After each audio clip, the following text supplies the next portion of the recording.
my god, the exam is getting near but I still don't get what is the concept of public accountability. Don't worry, I'll help you. Let's go and ask Azri. As we know, he's the top student in our class.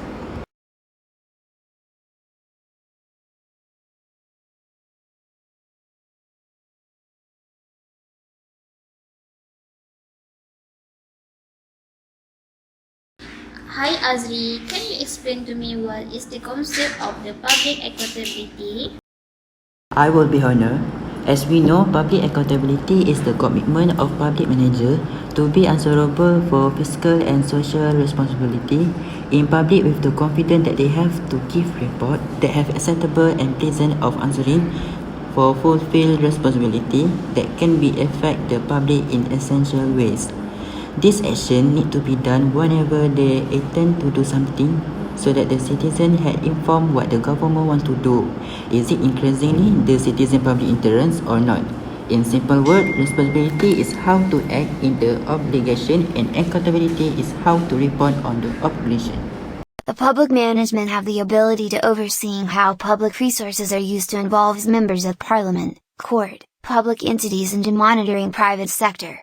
Furthermore, this is a part of the accountability that the government need to have to ensure that every government agencies or department achieve the targets set by the government in delivering public services to citizens so that the benefit reach all sections of society without any discrimination and inequality. Oh, now I get it. But what about the roles of Auditor General? Have you read about it? I'm not sure about that. Let us ask one of my friends. I think he knows about it.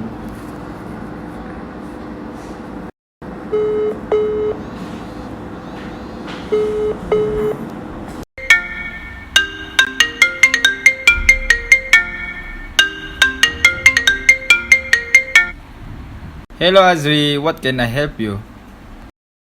Hi Amirul, I'm sorry that I disturbed you, but can you help me to explain what are the roles of Auditor General in ensuring public accountability in Malaysia?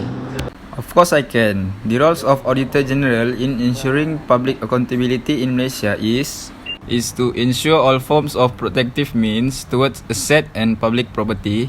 Second one is maintain all accounts and records. Third one is give views on the National Monetary Statement and government agencies. Fourth one is inspect comprehensively all the economic methods and the level of efficacy of a particular program. Last but not least is to report to Parliament and the relevant management team. That government financial report must be sent to the AG within 7 months after the end of the year, according to the procedure. If in the appointed time he does not receive a report, the AG will report to the King of Malaysia, hereafter PA, and then to the Parliament. Normally, 3 months are a normal time period for reviewing and auditing processes. Until now, there is still a need for legal practice to determine the time limit for inspection. Nevertheless, there is no longer the issue of lag in coverage since the late 1980s.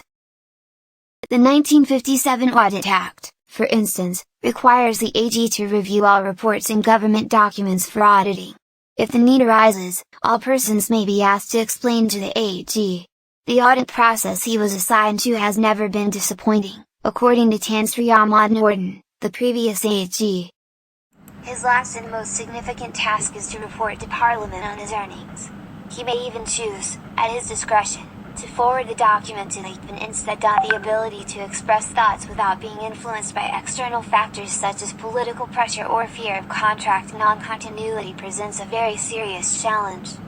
Oh, I see. Thank you Amirul. Now, I know about the public accountability and the roles of Auditor General. But what about the roles of the Parliament? I know about that. To guarantee public accountability in Malaysia, the Parliament will question, supplementary question, debates and motion are among the devices that the member of the Parliament can be used to scrutinize the activities of various ministries of the government and those of the senior bureaucrats within this ministry.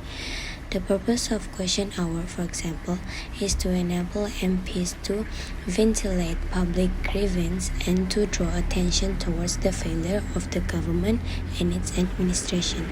There can also be scheduled as well as unscheduled debates on important matters. Parliamentary members are given full freedom to debate and discuss various different current issues in the interest of the people and the country. However, this right is only confined in the noble House of Parliament.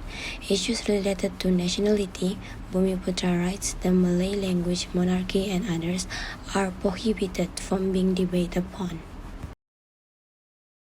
Thank you so much, you guys. I don't know what I can do without you. That's true. When people used to say, "A friend in need is a friend indeed." Now I can score high marks in my exam.